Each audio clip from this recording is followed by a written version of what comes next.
Here's a truth that stings. Two of college football's greatest minds were kept out of the Hall of Fame for decades, not because they lacked talent, but because they beat everyone too well. Sound absurd? Ivan Maisel's American Coach, The Triumph and Tragedy of Notre Dame legend Frank Leahy, Grand Central Publishing 2025, dives deep into this bitter irony, and it's a story that Oklahoma fans will instantly recognize. Frank Leahy and Barry Switzer, two coaching titans from opposite corners of the map, share more than just a love for football. Both clawed their way from humble beginnings to legendary status, only to face a cruel twist of fate. A 12-year drought before the College Football Hall of Fame finally opened its doors to them. But here's where it gets controversial. Why did it take so long? And what does it say about the game's gatekeepers when greatness is punished for being too dominant?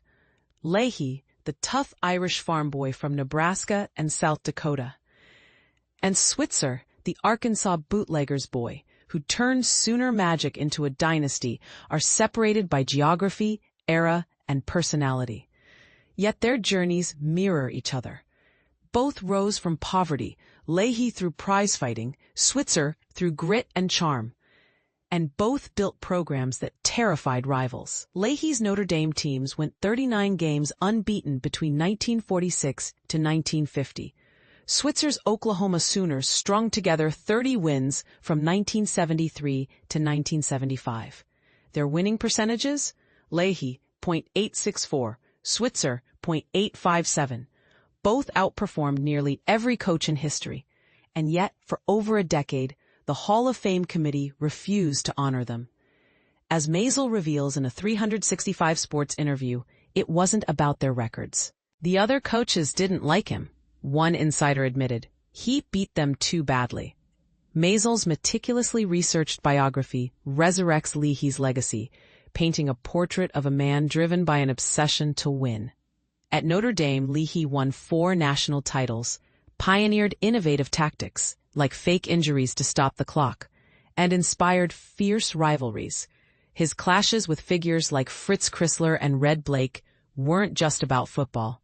They were battles over pride, philosophy, and the soul of the game. Similarly, Switzer's Oklahoma teams, led by enforcers like Brian Bosworth, were both brilliant and brutal. Critics called their play dirty.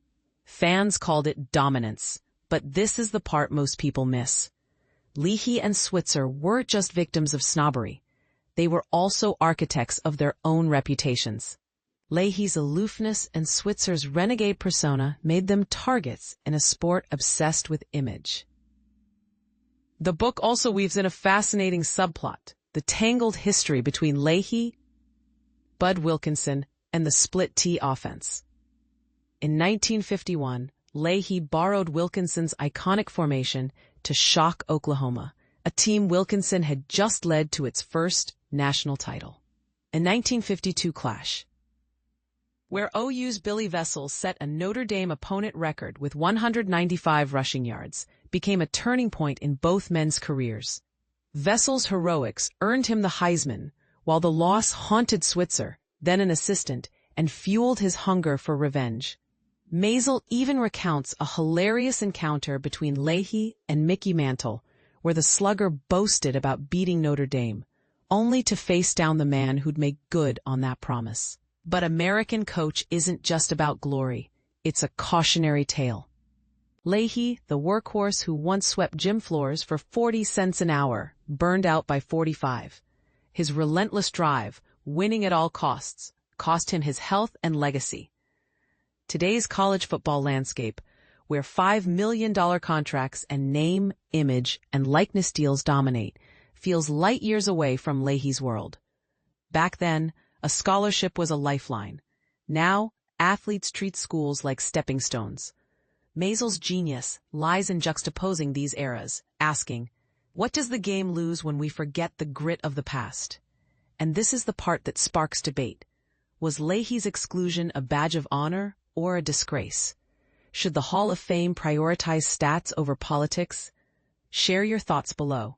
Because if there's one thing Maisel proves, it's that greatness is never simple. It's messy, maddening, and often mired in controversy. just like the men who chase it.